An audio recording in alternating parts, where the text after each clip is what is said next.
Thank you very much, and thank you, Hedayah and partners, for this opportunity. I'm very grateful to be here and to be part of this distinguished panel. My name is Yusra Mahdi. I'm a Senior Monitoring, Evaluation and Learning Specialist from Albany Associates. I'm not a researcher, so today I'm going to be focusing more on the implementation side of things. So today my presentation will not share any insights from research in particular, but how research can be used for programming and for implementation, and in particular participatory action research. And given yesterday we were talking about localization, I think it's very, very much relevant in that context.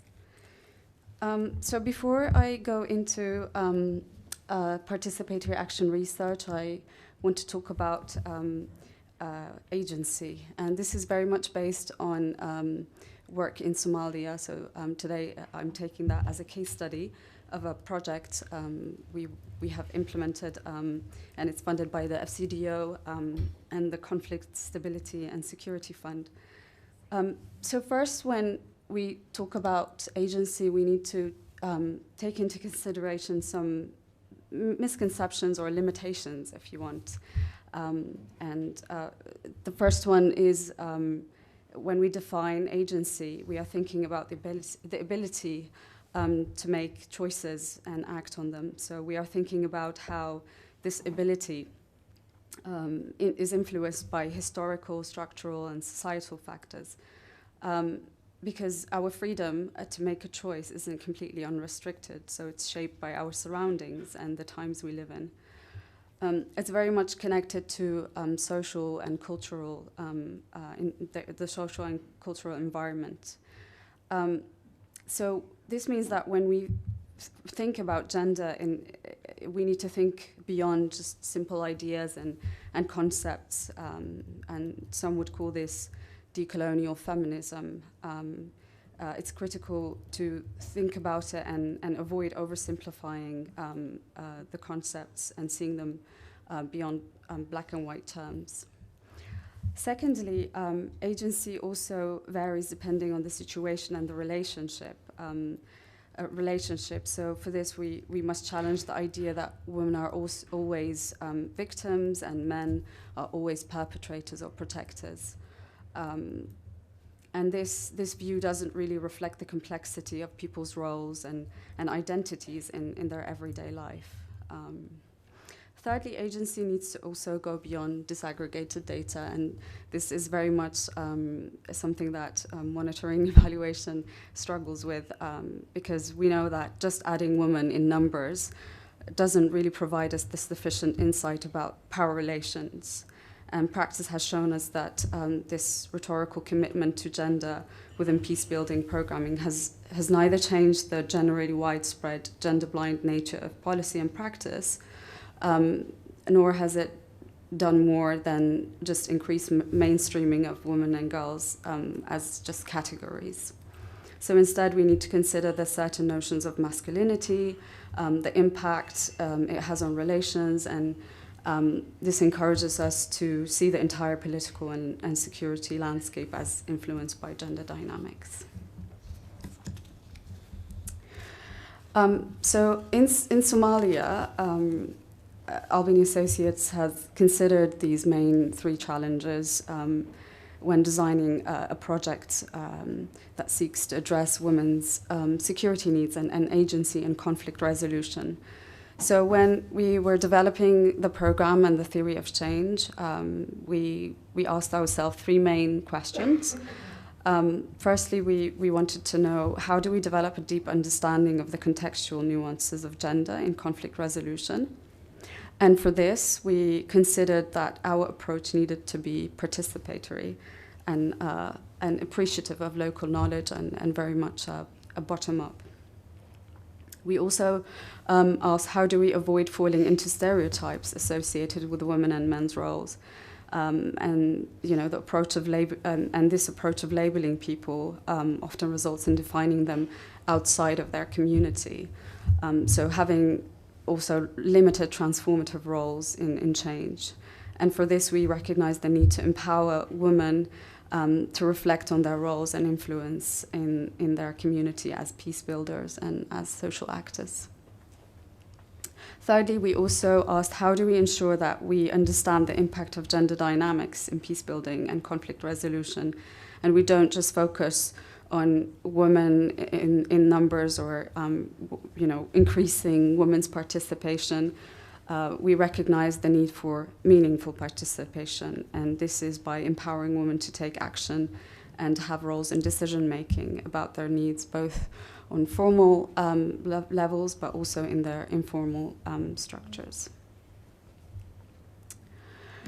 For this, we recognize the importance of using participatory methods, and specifically participatory action research. And before going into this approach and framework and the steps, I want to just briefly talk about where this originates from, this approach. So there are two significant lineages within PAR, or participatory action research, and they are attributed to psychologist Kurt Lewin and Latin American social reform movements influenced by Paulo Freire. Kurt Lewin, he was a refugee from Nazi Germany, and he focused on using research to drive social change. He introduced the concept of action research, which involves studying a societal issue with the intent to transform it. He emphasized on collaboration with marginalized groups, considering their economic, political, and cultural factors. The other lineage of PAR is attributed to Paulo Freire's critical pedagogy and popular education, and this lineage emerges in response to exploitative international development efforts, leading to Latin American social scientists to reclaim control over research processes. And in this approach, academics, researchers, and facilitated the transformation of community knowledge into critical knowledge. And the goal was to empower community researchers with research skills so they can independently investigate their own communities and generate knowledge and tailored solutions. So in conflict settings like Somalia, where issues of gender, misogyny, and extremism are prevalent, participatory action research actually was a very powerful tool to understand these complexities and work towards positive change. And our experience included empowering women groups, very much from a grassroots level, women organizations, CSOs, but also community members. And participatory action research enhanced their collective action and agency in addressing security needs, and especially of vulnerable groups, such as women, girls, minorities, and youth. So I want to briefly go through each step, because I think it's very important to understand how each step really formed this understanding. So the first step, we involved a large group, a representative group of an urban and a rural area separately. And this included a mapping exercise where participants engage in systems thinking and mapping all the relationships, the structures, and the factors within their entire security landscape.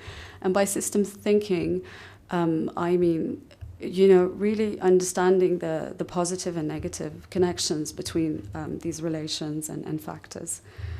And this step prioritizes the voices and perspectives of the people directly affected by the issues being studied.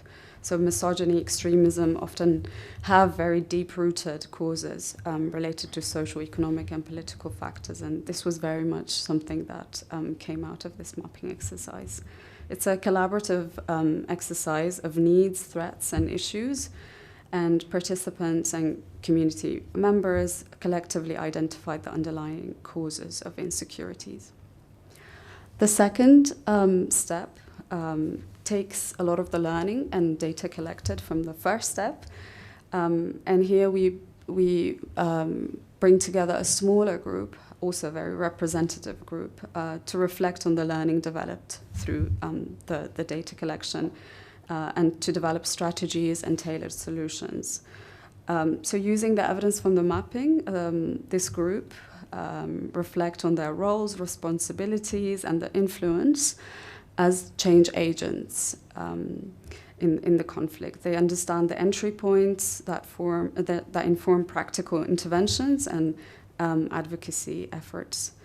And the insights gained can help these organizations and members to design more targeted and effective initiatives and prioritize really what matters the most in addressing gender-based violence, misogyny, and extremism.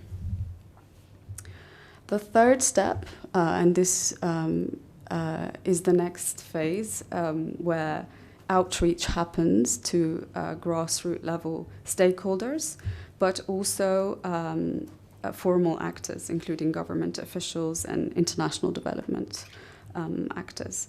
And here the participants who were involved in the first few steps present and share the learning from the evidence-based initiatives to recommend policy change and reform. And this collaborative approach can lead to a more holistic and sustainable approach. The fourth step is where the action happens, and this is where proposed solutions are put into action. Here, women groups and community members become accountability stakeholders, and they provide evidence for policy change at local and national level. And this can lead to the development of policies, but also informal mechanisms that address gender inequalities and promote women's rights and counter violent extremism. The final step involves enhancing the synergy between different actors, and this is where really collaboration happens between women and different groups, and they really understand that they are part of a community and they are not a separate group. And through this, through periodic feedback sessions and networking, women groups discuss how to sustain outcomes and the actions. And here, this is where a lot of it becomes ideas where they think this is actually feasible and sustainable. So I'm going to briefly talk about the impact of participatory action research and less about what the findings of this was, and just because I think it's important to see what the impact was, and there are many lessons that emerge from this, from utilizing this approach. We found that it minimized the impact of misogyny, and specifically in providing safe spaces for women. And this is where they reflect and look deeply into the root causes. And oftentimes, women don't get the opportunity to actually come together and really discuss the threats and where the specific threats are coming from in their environment. Secondly, it united women groups in understanding and addressing the power and limitations as well of their agency, and how to navigate through these limitations and what structures and actors and stakeholders they need to engage with as champions, an approach for enhanced collective action. And we also understood that PAR provided women with some legitimacy in driving community and grassroots level change. And when women were taking a lot of the evidence that came out of the action research to different stakeholders, they did come across as very knowledgeable, and they were appreciated for providing a very detailed understanding of the problems affecting their communities. So diverse actors recognize the valuable knowledge and that women hold, and they can inform national and local peace-building efforts. With this understanding, I have just a couple of recommendations that I would like to share. I think what we need to do is we need to elevate women from being just passive subjects to active drivers of research. And we need to leverage on their understanding of gender dynamics and power relations, because they do understand it a lot better, and how to address these the issues of security from that perspective. We need to enable women to redefine the problems and issues from their perspective and encourage them to take the lead in research, allowing them to shape research agenda and solutions. Secondly, we need to shift the narrative from portraying women only as victims to recognizing their pivotal roles as community peace builders. So instead of providing services to women, we must empower them to identify their strengths and utilize them as catalysts for change.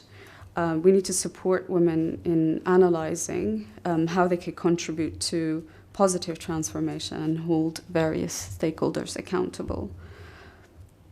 Finally, I want to emphasize the agency of women in decision-making processes and conflict resolution initiatives. So rather than treating women as isolated groups and categories, we must involve them as active partners, shaping strategies, reform efforts, and how to achieve sustainable change. Unfortunately, I don't have a QR code, but I do have my email there. So if you do want to